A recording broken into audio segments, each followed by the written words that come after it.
Hey everyone, it's Chris Reeves with TRIARC Systems, and welcome to another episode of Shop Talk. And today it's suppressors. These are conversations we normally have with customers that come in, or people that call on the phone, or when they're trying to make a decision on the suppressors, or even law enforcement agencies.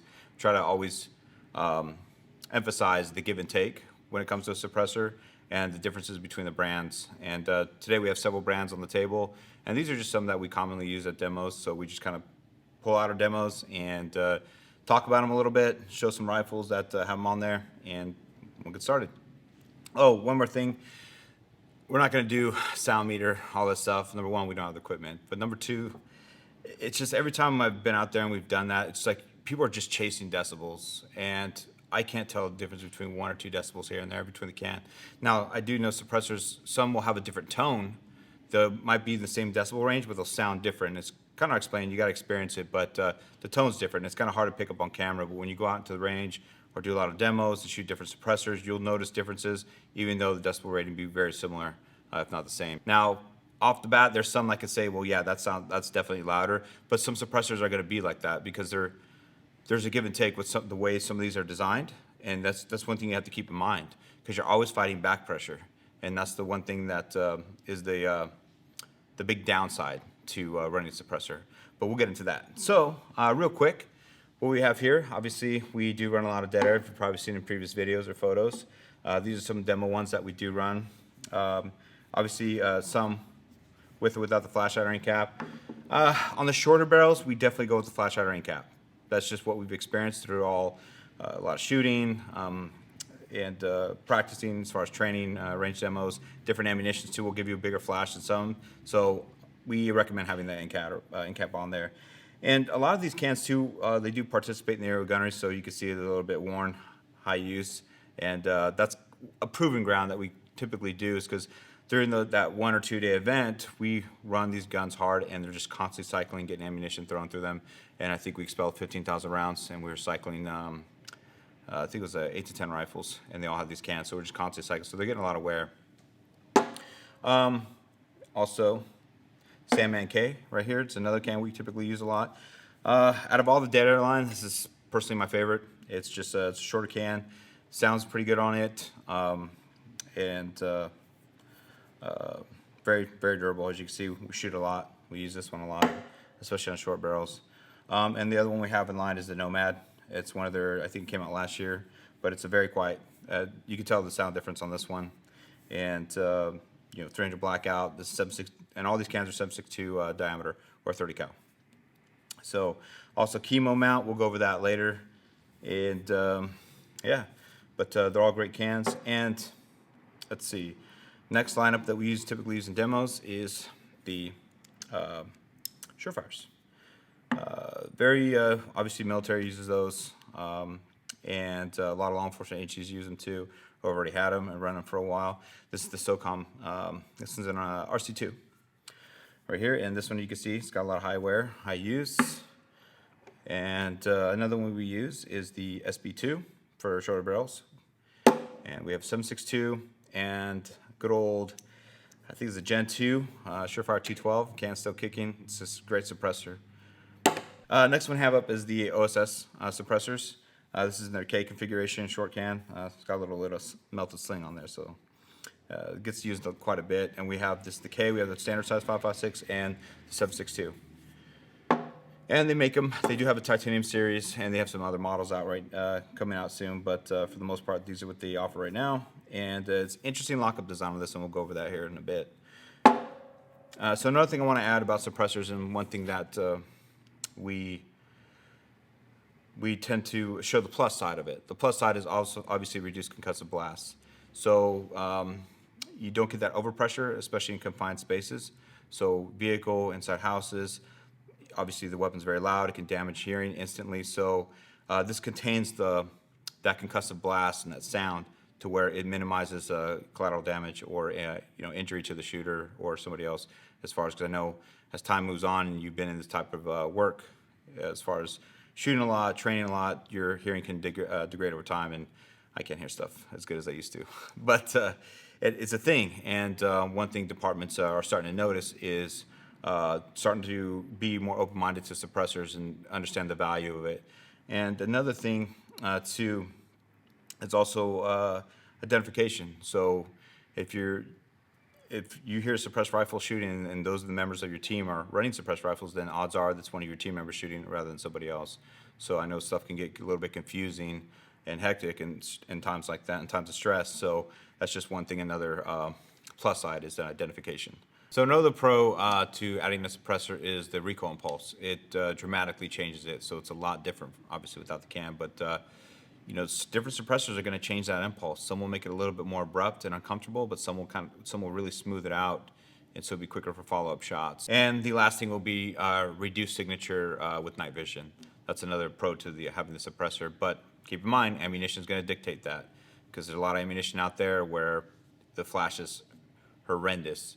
Generally cheaper ammos, but we've seen like duty ammo or match grade, things like that. Flash is reduced really low, obviously the quality of manufacturing into the ammunition. But other experiences like XM193 clones or that type of ammunition, extremely large flashes. So keep that in mind. When you're shooting under night vision with a suppressor and you're not getting the results you want to, switch your ammo. That will kind of open your mind a little bit and give you some insight to how ammunition is made. So let's get to the cons. Well, weight. That's the first one too. So adding a suppressor at the end of the barrel, especially if you already have a long gun, it's going to change the weight of the gun. It's going to change the balance of the gun, and it's going to add additional heat. So we'll roll into that right now. Is heat. So the cans get hot. I mean, don't touch it. You shoot it. You accidentally touch yourself once, you'll never forget it. You only do it once.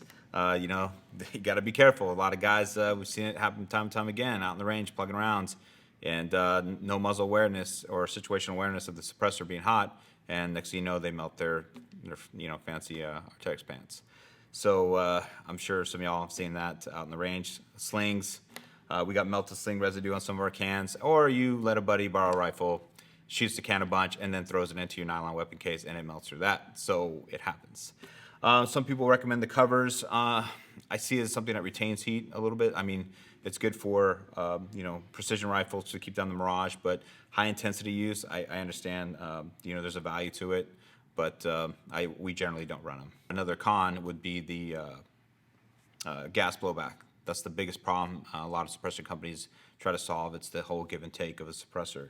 You're going to get blowback. It's adding additional back pressure into the gun. So getting more gas blowback, obviously the gun's getting dirtier, and speeding up the action is going to cause a lot more wear and tear on your parts. So you have to increase your maintenance cycle. You have to be very thorough, because there are some parts in there that will wear faster now that you have a suppressor on there. And there's some things that you can do to counteract it. I mean, as far as like when we do MP3 coating, that's something we'll show later on. But we'll break down a BCG that we have in one of our suppressed rifles, and I'll show you some of the wear or some of the parts that will typically go out on you a little bit more. Also, though, a lot of people, I'm sure, have experienced it where they shoot a suppressor and you get gas in the eye. You heard gas is coming through. It'll come through back here. It'll come in between here. I mean, it just starts leaking out everywhere. And if you've seen this stuff under a slow-mo camera, you see gas will come out everywhere it can. It's just going to bleed off. So obviously, there's things we can counteract it, and that's one thing about our barrels, that we make sure that we keep the gas port as a balanced sized, because if you do throw a can on there, eventually, it's still not, the gun is not overgassed to begin with, so you're not going to get a tremendous amount of back pressure. It's going to be slightly reduced to kind of counteract that, so you won't get a lot of gas in your face, but that's dependent on the suppressor, because certain brands do produce more gas pressure, blowback than others. We've experienced it time and time again.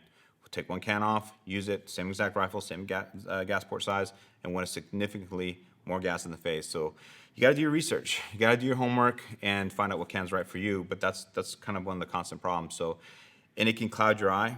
It can, you're shooting, it's going to get in your eye, affects your follow-up shots, things like that. Also, shooting indoors, it's going to linger. So you really have to do your homework, especially for duty use. I can't stress that enough. Is you got to do your homework. T&E cans, and if you guys are law enforcement agencies or government agencies, reach out to these suppressor companies, or reach out to us in a sense that we can go do a demo, or these suppressor companies can provide you with a demo model. I know OSS and Dead Air and Surefire are all good about this. And other suppressor companies are good about that too.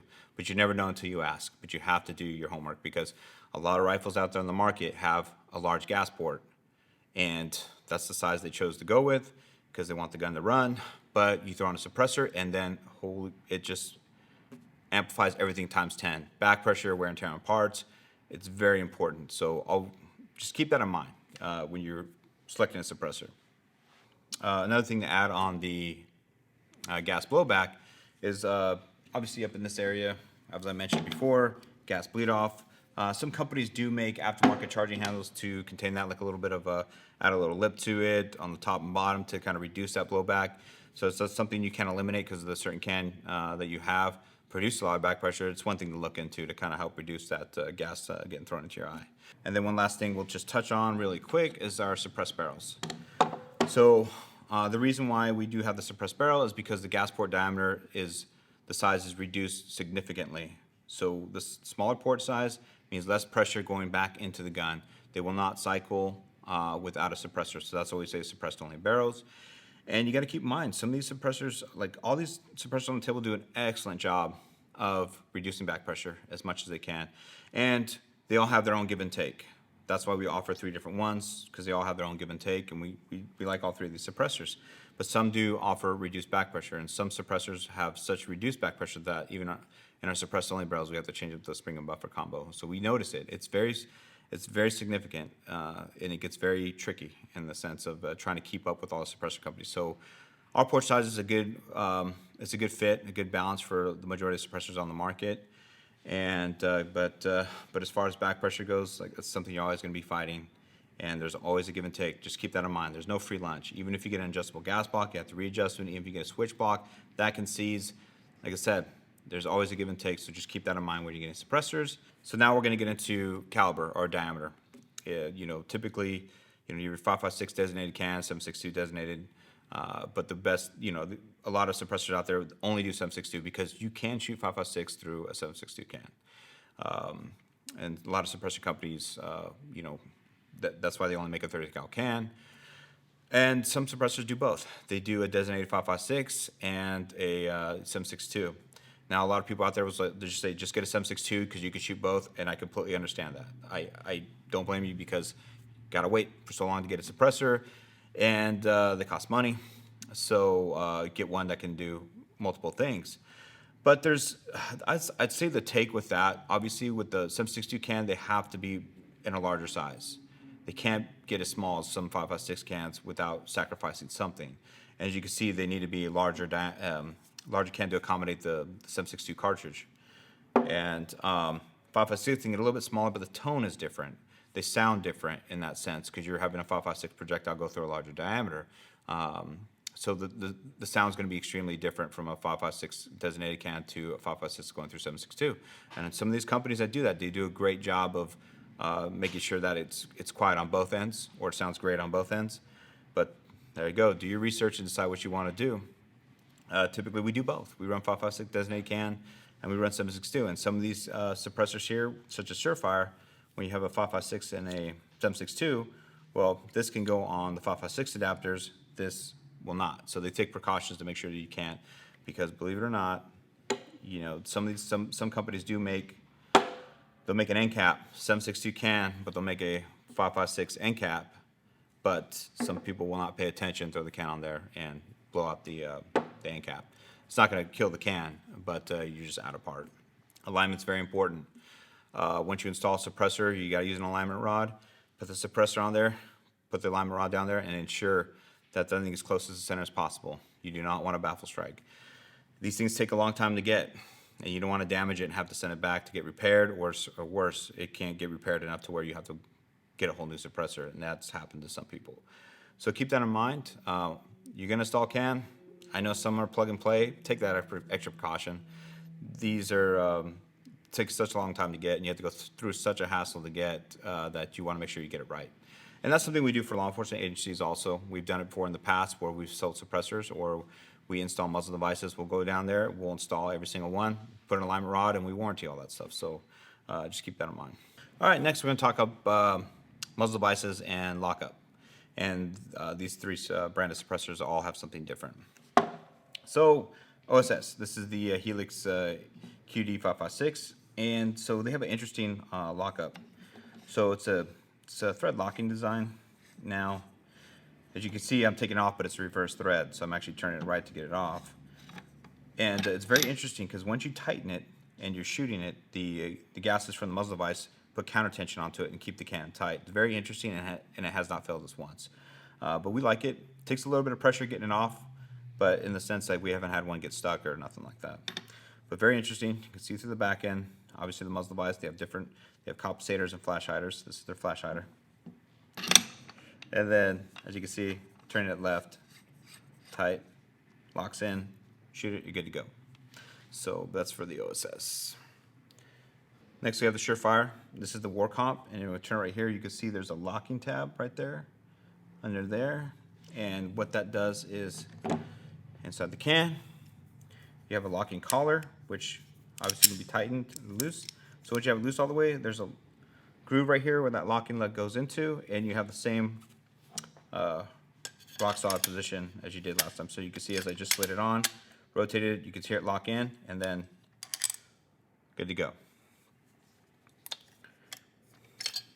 Next we have dead air. There's just like it's similar to a tri-lug. You have 3 locking lugs here. Only goes on one way. They're all different sizes. So, and it has a locking collar here. So as you slide it onto the gun, put it on. There you go. Tighten it. There you go. On. That easy. So, dead air. So even though these suppressors lock up pretty tight, a lot of them do, very tight, you're still going to lose gas here at this connecting point. It's not completely 100% tight sealed, so you will get gas bleed off here. So just keep that in mind. So if you're running your suppressed gun and you're holding it right here, a lot of people get done shooting and see nothing but a bunch of carbon built up on their hands. They're asking what's going on. That's typical. It happens quite a bit, especially QD mount, quick detach suppressors. So don't freak out. It's just nature of the beast on that. And so another thing too, obviously you got your locking collars, same thing with the Surefires. As far as maintenance goes, honestly, we don't do too much maintenance. We do clean this area quite a bit, scrub it out because that can affect the lockup or just getting it on and off. But we'll scrub it pretty good. If you really want to take it to the next level, you can throw an ultrasonic cleaner and do that for a little bit. But for the most part, it's going to accumulate a lot of carbon, and that could change the tone of the sound of the can too. High round counts, there's a term people say, well, the can shot out in a sense. That could be, we've seen baffle erosion where the baffle started to erode, or just so much built up carbon in there, it's going to affect the sound of the suppressor. So keep that in mind too. And then also too, maintenance on the muzzle devices. When you take out the suppressor, scrub the muzzle device down. You can see we haven't scrubbed this one down quite well, but it still works. It still works, and but for the most part, we do scrub them down pretty good. Another thing that's important for lockups is your point of impact shift. So if you're gonna run these guns, obviously hunting, defense or whatever you want to do it for, duty use, get your zero. So I'm sure once you zero your rifle, zero it without a can, put the can on, and then confirm your zero and see where the shift's at. And then you got to make a decision whether you want to keep the can on all the time or keep it off and have the can stowed. So keep that in mind because some cans will have a shift, and ammunition too will have a shift, and that's where the alignment rod comes into play, and that's where installation of your muzzle device is very important. Follow the instructions. Can't stress that enough. Do not reuse shims. Do not reuse shims. That will give you a bad day, and you'll be chasing. It'll give you a bad day. But always use fresh shims. Clean your threads with degreaser. Use the rock set that they provide. Just follow the instructions, and you'll be good to go. And then do your alignment, do your zero confirmation, can on and off, and make sure you have less point of impact. And try it with different ammunition too. Just while you're out there, just try it and see what results you get, and that way you know your gun. And one last thing on the point of impact shift, some manufacturers will have, as far as an expectation of what they guarantee, like some will say you have less than an inch at 100. Confirm with them, and then go to the range, and if you have anything different, just give them a call and say, hey, my point of impact shift was 4 inches, or it's something out of the norm, so they can help diagnose the problem. We've seen issues like that, especially cans, high round counts, things like that, with customers, or they don't install the muzzle device properly, because we've seen it quite a bit. So just keep that in mind. Follow the instructions. Can't stress it enough. These are awesome. Suppressors are great to have on rifles. We shoot them all the time. Majority of the demos is 75% we shoot suppressed unless some department has some policy where they can't have it. Now, one last thing we'll get into, I'll take apart the BCG that we've been running suppressed, and you can kind of see some of the wear and tear on the parts. This is how it magically appeared. So here's one of our BCGs. You can see it's been run. We run them pretty wet as far as doing demos, things like that. We don't do too crazy. We emphasize a lot of oil on the gas rings, inside the cam pin, and a little bit on the slats, but we don't go crazy over it. But you can see MP3, one benefit to it, cleans up nice, wipe it down. Just a shop towel, rag, whatever you have, and you can see a lot of the carbon comes off. Nice and easy. So I'm going to remove the firing pin retaining pin. And this is one, you can see it ever so slightly. We'll get a little close up onto it. But this one will be your first sign of wear and tear. It will be bent. It will bend because of a lot of impact. It's traveling, cycling a lot faster. Firing pin's putting pressure onto it. So that's one of the parts that we see go first. Obviously, the second would be your gas rings. Going to wear out quicker. More gas pressure is going into there. But firing pin, obviously inspect that, make sure there's no damage to it. Cam pin 2, we've seen on other rifles as far as low quality BCG parts, things like that, where these things cracked. Somebody running it constantly suppressed, it'll do a crack around that. So just keep an eye on it. And set your gas rings. That's one thing too. So you see dirty bolt, you can wipe it down, and it cleans up pretty nicely. The MP3. So take a little brush, scrub that off. But and your extractor spring. Always check the tension of your extractor. That's another thing too that can wear down a lot faster. But we use hand springs, so it adds a little bit of extra longevity onto that. But for the most part, just remember it's increasing the cycling of your weapon, so that's going to induce wear and tear on your parts. So one thing, as far as when the gun's being overdriven, as far as overgassed, you got to remember that it's putting a lot of pressure onto your spring too. So if you don't have a high quality spring, or if you get a suppressor, upgrade your spring, upgrade your buffer. It's not going to cost that much more. It's going to save you a lot on wear and tear. But we use Springco springs, very high quality spring. But another thing too is to check the impact of your buffer. You can see this one has quite a bit of impact. It's been running majority suppressed, but in the back of that buffer there is, there's that little hole for drain, things like that. Well, obviously you can see the tubes impacting it. Now we've seen worse on a lot of rifles. The impact's so severe that the buffer will mushroom out and actually kink up the spring, and then your spring and buffer stuck in the tube. So we've seen that quite a bit. So that's just little things that you got to take in consideration. You go suppressed, upgrade your parts, do your maintenance. So if I'm taking apart and doing my maintenance, check my firing pin, retaining pin, check my cam pin, obviously my bolt, check the tension on your extractor, and then look at your buffer. Look down it and make sure that's not spreading out. You see impact, but it's not severe. But for the most part, we've seen pretty severe. But that's about it.